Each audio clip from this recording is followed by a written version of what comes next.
আসসালামু আলাইকুম রহমতুল্লাহ। আশা করতেছি আপনারা সকলেই অনেক ভালো আছেন। টিকটকের ভিডিও দেখার সময় আমাদের স্ক্রিনটি যদি ক্লিয়ার না থাকে তাহলে আমরা অনেক কিছুই মিস করতে পারি, তাই না?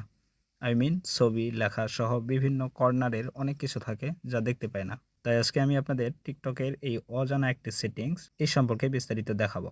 তো চলুন টিকটকের এই নতুন সেটিংসটি কিভাবে আমরা কাজ করব বা কোথায় গেলে পাবো, কি করতে হবে বা কি নতুন সেটিংস সেটাই দেখে আসা যাক। মূল ভিডিওতে যাওয়ার আগে আপনাদের রিকোয়েস্ট করব আমার চ্যানেলটি সাবস্ক্রাইব করার। আর যারা অলরেডি করেছেন থ্যাংক ইউ সো মাচ। শুরুতেই আপনি আপনার ফোনের যে টিকটক অ্যাপস রয়েছে এই অ্যাপসে প্রবেশ করবেন। জাস্ট আমি আমার ফোনে থাকা টিকটকে প্রবেশ করতেছি।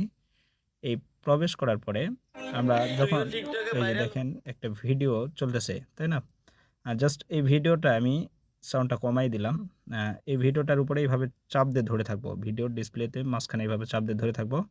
থাকার সাথে, সাথে এভাবে অনেকগুলো অপশন আসবে। Report, not interested, clear display, auto scroll, এরপরে প্লেব্যাক স্পিড।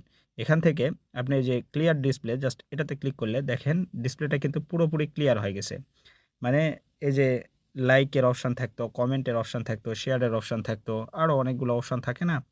জাস্ট আর কিন্তু কোনো অপশান নাই। মানে সব অপশান অফ হয়ে গেছে। এখন ডিসপ্লেটা ক্লিয়ার হয়ে গেছে, তাই না? আবার এই যে নিচে কর্নারে দেখেন একটা চিহ্ন দেওয়া আছে, এই যে নিচে আমি দাগ দিয়ে দিচ্ছি। জাস্ট এটাতে আমি যখন ক্লিক করে দিলাম আবার সবকিছু চলে আসলো। এই যে কমেন্ট, এরপরে সেভ বাটন, এরপরে লাইক বাটন সবকিছু চলে আসে। এভাবে আপনি যেকোনো ভিডিও এইভাবে এখান থেকে প্লে করবেন। করার পরে ভিডিওর উপরে ডিসপ্লের উপরে এইভাবে চাপ দিয়ে ধরে থাকবেন কিছুক্ষণ। তাহলেই আপনাদের সামনে এরকম অপশানগুলো চলে আসবে। এখান থেকে ক্লিয়ার ডিসপ্লে করলে ক্লিয়ার হয়ে যাবে ডিসপ্লে।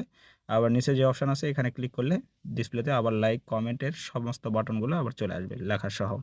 এভাবে আপনি কিন্তু টিকটকের এই যখন ভিডিওগুলো প্লে করবেন তখন কিন্তু খুব সহজেই স্ক্রিনটাকে ক্লিয়ার করতে পারেন এবং সমস্ত কিছু দেখতে পারেন। কোনো কিছুই আপনার থেকে মিস হবে না। সো গাইস, আশা করতেছি আপনারা বুঝতে পেরেছেন টিকটকের এই নতুন সেটিংস। তো ভিডিওটি যদি ভালো লাগে অবশ্যই লাইক, কমেন্ট এবং শেয়ার করবেন। আর আজকের মতো আমি বিদায় নিচ্ছি। আল্লাহ হাফেজ।